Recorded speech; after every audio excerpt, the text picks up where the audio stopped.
They say that a magician never reveals his tricks, right? I mean, No. that's like the trade secret. So, but where do you get inspiration for your acts? I mean, do you like come together with a team to do it, or do you like, you know, sort of like on the fly? A lot of my inspirations come from eating mints, actually just living life every day. I love traveling, I love meeting with friends, and when I do this, I have fun, because many people think that I sit at a desk and just come up with ideas. It doesn't work that way. I have to go out, I have to be social, I have to be creative, and when I'm out with friends, that's where my ideas come out with. When you're interacting with people. Yeah, when I'm interacting with people. You see what, you know, they're doing. Oh. Do you guys trade secrets? Do you have like a get-together with all the fellow magicians and you kind of share? Or is it quite guarded? He's like, he's sometimes, no, absolutely. Yeah, we yeah. actually don't trade secrets, we share powers. Ah, so it's like a yoga group. Is that right? More like heroes. Okay. Well, which brings us to ask, some people are called magicians, some people call themselves illusionists. What's the difference? Yeah. You know what? People categorize, a lot of magicians categorize themselves as close-up magicians, parlor magicians, stage magicians. I'd like to just consider myself as a magician. There is no real... Illusionists are generally known as people who do big, grand illusions. Okay. Yeah, so you think like illusionists. Close-up magicians who do small things. Yeah. Stage magicians are people who perform to music and do performance art. But magicians just generally sums up any category of magic. So we talked a bit about David Copperfield. I mean, what were your other sort of influences in when you were growing up, when you looked at magicians and were like, wow, you know, I really want to do that. That was really impressive. I would have to say Lance Burton. I don't know if you've heard of him. He's very, very, very popular in America. He has a show in Las Vegas for over, I don't know, 13 years now.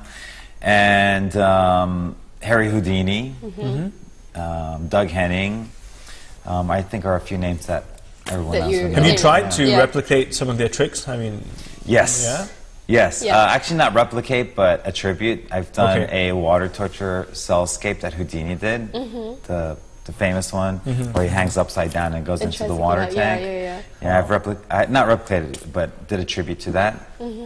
So how do you think that you differ from people like Chris Angel and David Blaine? Because we know that, I mean, like David Blaine, for example, endurance or like trying to escape or something. How do you think your particular brand of magic is different from them?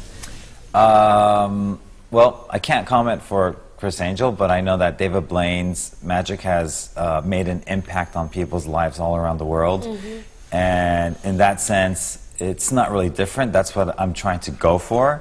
I'm trying to make an impact. And the message behind my magic is that there's always to spread the happiness, to give people will and hope, and to entertain generally. But as far as difference is concerned, David Blaine is more of an endurance artist. We are friends. He's I love his magic. We sometimes get together and share powers.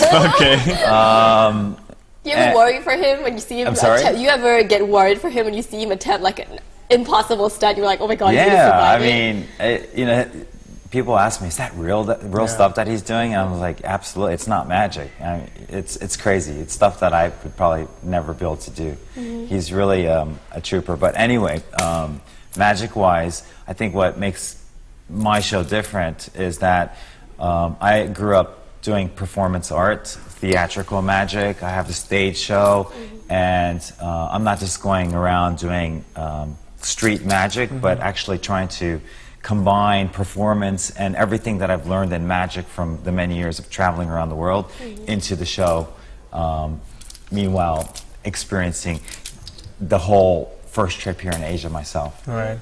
Do you think every magician sort of works towards one really awesome trick or you know, something they want to do which is really difficult? Is that, you know, like every filmmaker wants to make a feature film, you know, kind of that journey? Is that something you're working towards, or for you, what is the ultimate goal? My ultimate goal is just to keep doing what I am right now. I don't have a big, I don't want to be in a Las Vegas showroom. What I love is to continue traveling around the world, meeting people, and just doing what I love. that makes me happy. That really makes you. That makes me like, happy. I suppose if you talk about Las Vegas show, you sort of lose that connection to your audience. So you like sort of meeting them and like getting to know them. Is that part of the thrill for you?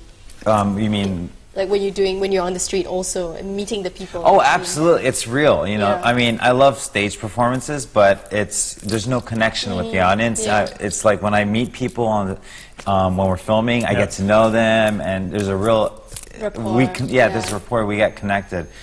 Yeah. Yeah. It's okay. We have to go, but very quickly, what is the one piece of advice you give to a young magician starting out? Starting out, follow your instincts. And do magic for the art. Don't do it because it's a job. Don't do it because you are trying to earn cash. Do it because you love the art and it's the passion that will drive you to success. Okay. Hey, that sounds like our job. You know, don't do it for the money. Just do it for the passion. Steve, say that too loudly. Thank you so much for coming. Thank you. In. Thank you very much. Of course, you created some magic with the. I still have mine, but I mean, this. Well, first of all, this mint is quite unique. You don't have this in the U.S., right? This or do you? No, I just bought it here. So it's it was good. kind of I'm still intrigued. Maybe later on You want to see one more? tell me how. Yeah. Okay. You want to see one more? We can make a whole chain. One more? You want to see one more? We've got no time. No, it's okay, because I was going to say, if you want to see more, watch me on November 19th on AXN, 9 p.m. Okay. He's been on TV before. Yes, he has. All right. Thanks a lot. We're going to wrap up the show.